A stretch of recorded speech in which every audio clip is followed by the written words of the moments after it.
and welcome to Subject Academy Learner, aka Sal. So today we are going to be looking at a new chapter of history. I am Pavanan Gowda, your history and geography mentor. So today we are going to be, as I said, looking at a new chapter, nationalism in India. Nationalism in India. So we have learned in the last chapter that nationalism and imperialism had a bit of connection because so many places in the early 16th, 17th, 18th and even 19th century were colonized by other nations.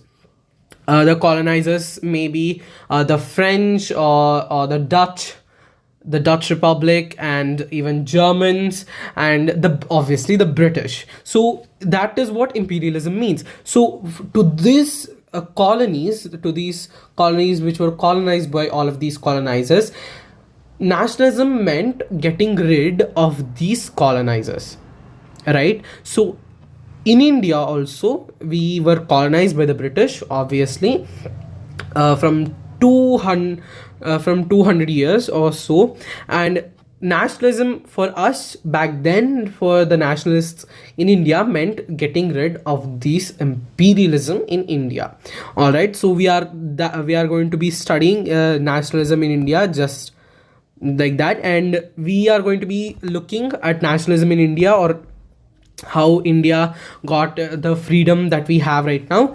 So we'll be starting from 1920s, right? So we'll be, just where we left off, like in your class 8th 7th 6th में आप पढ़े होंगे nationalism in India in many like different things. So we are going to be starting from the 1920s, and we are also going to be studying non-cooperation and civil disobedience movements. So moving on, so first we need to see the First World War, the Khilafat and non-cooperation. First of all, the First World War had a lot of impact on the Indian economy because the British obviously colonized India back then, even in the period of the First World War, and British forcefully recruited so many people from the villages. As you know, some millions of people, Indians per se, participated in this First World War supporting Britain. Okay, so we'll start from there, and then in early 20th century, crops failed in many parts of India and resulting in an acute shortage of food, and this was also accompanied by influenza epidemic. इसका मतलब है जो एक viral fever और flu season हम कहते हैं ना, like it's a flu season. So आप बाहर इतना मत जाइए, ठीक है बच्चों, and you take some supplements और something like that. It's like a flu season, right?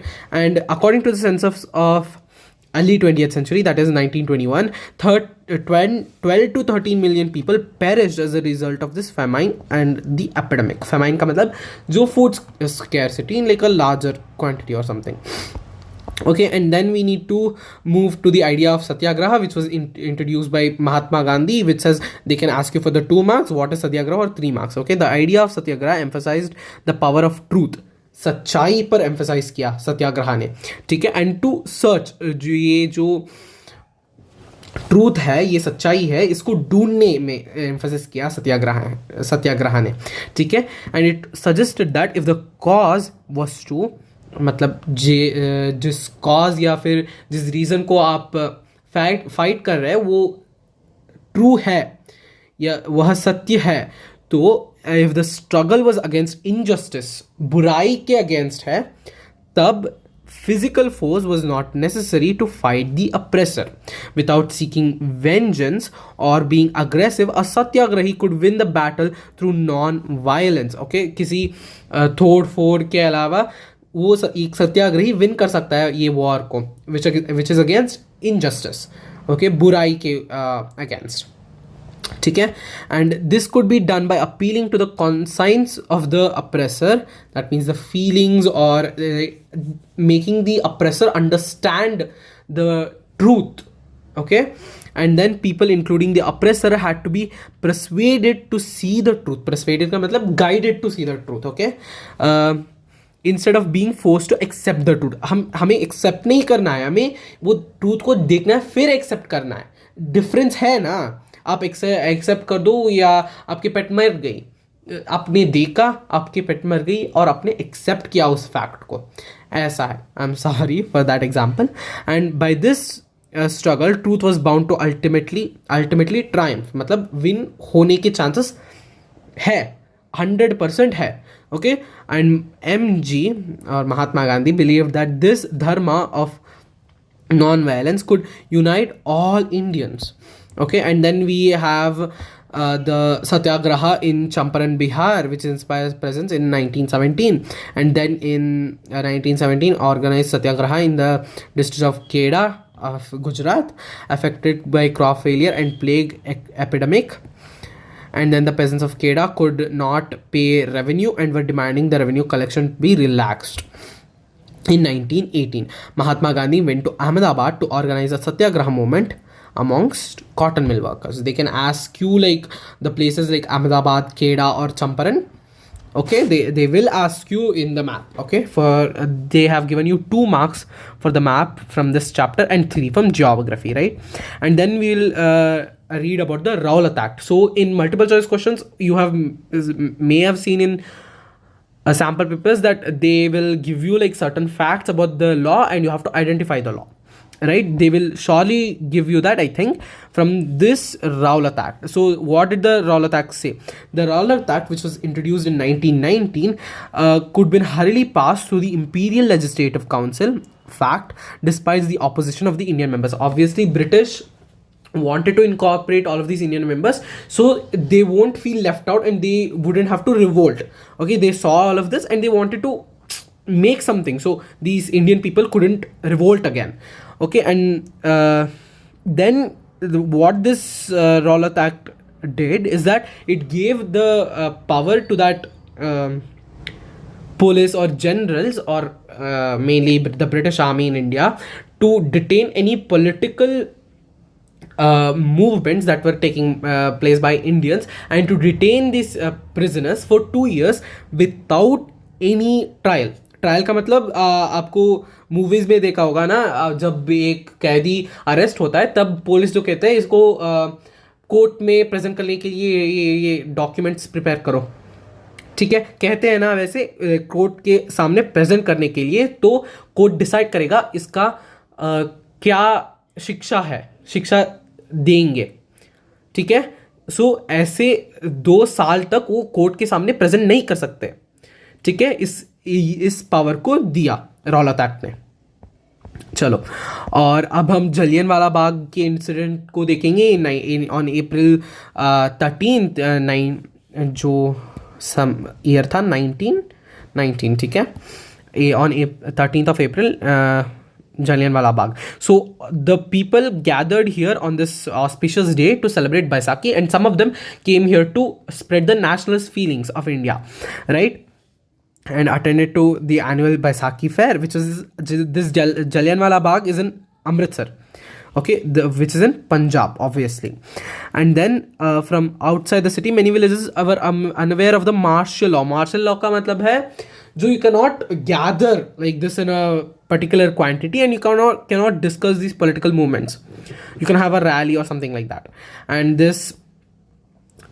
General Dyers came in with like helicopters and ammunition, matlab guns ya वगैरह वगैरह, and they killed like thousands of people. And according to this, just another fact, according to the census of Congress, thousands were killed and then 1500 were injured.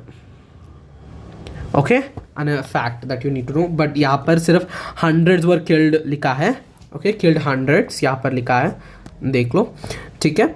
And then the news of the Jallianwala, obviously it spread all across because it was a public thing, it was not a private thing. लाकर मार दिया गया इन लोगों को, ठीक है. And these satyagrahis were made to, you know, salute और सलाम करने के लिए बोला था. And it was like that these people are bowing down to the British and it's like given up. So it sent out a message to all of the other satyagrahis, all of the other Indians who have been protesting. And then we have the Khilafat issue in the Ottoman Empire, though the head of the spiritual or leader, इसको खिलाफत बोलते हैं, and he was arrested after the the First World War, where like the Ottoman Turkey surrendered. All right, and he was faced like with a lot of charges, and there was a committee, the Khilafat committee, which was formed in India, and Mahatma Gandhi thought it would be a great way to have an alliance with the Muslims, all right, because back then they were bonded, but it was also broken by the British. The British saw this as a threat that India Hindus and Muslims are what uniting, and they divided us based on religion. Okay, and then why non-cooperation, and this speaks about why the non-cooperation movement should taken place. That means why, because Gandhi ji thought that in his book Hind Swaraj इन 1909, महात्मा गांधी उन्होंने कहा था British सिर्फ India में है और रह रहे हैं क्योंकि हम कॉपरेट कर रहे हैं इन ब्रिटिशों को।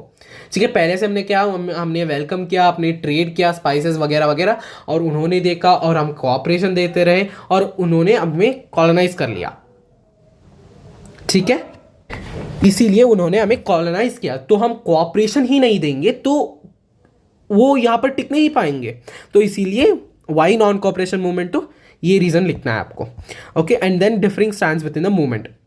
द मूवमेंट इन टाउन्स, मतलब they say about how the in towns that people took this swathe of nationalist feeling, and how they revolted against British.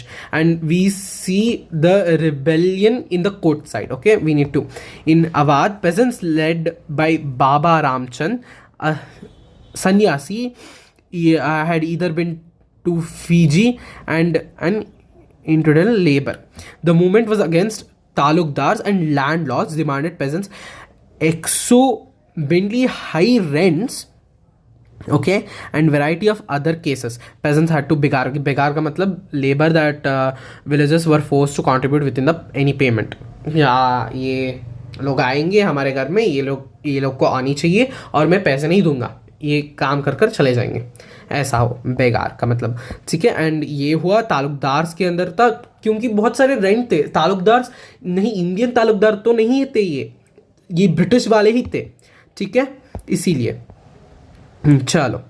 And Swaraj in the plantation, Swaraj in the plantation, ये जो peasants थे जो plantation, British plantation में work करते थे, ये indigo plantation, tea coffee plantations में जो वर्क करते थे असम उस side, they took nationalism and Gandhi as a raja, as a maharaj, as a god, they took him as, okay, and they thought that they would be given land in their village homes, and they would can get out of this plantation, because they weren't allowed to get out of the plantation that they worked in, right? Because under the England Immigration Act of 1819, plantation workers were not permitted to leave the tea gardens without permission, and in fact they were rarely given such permission.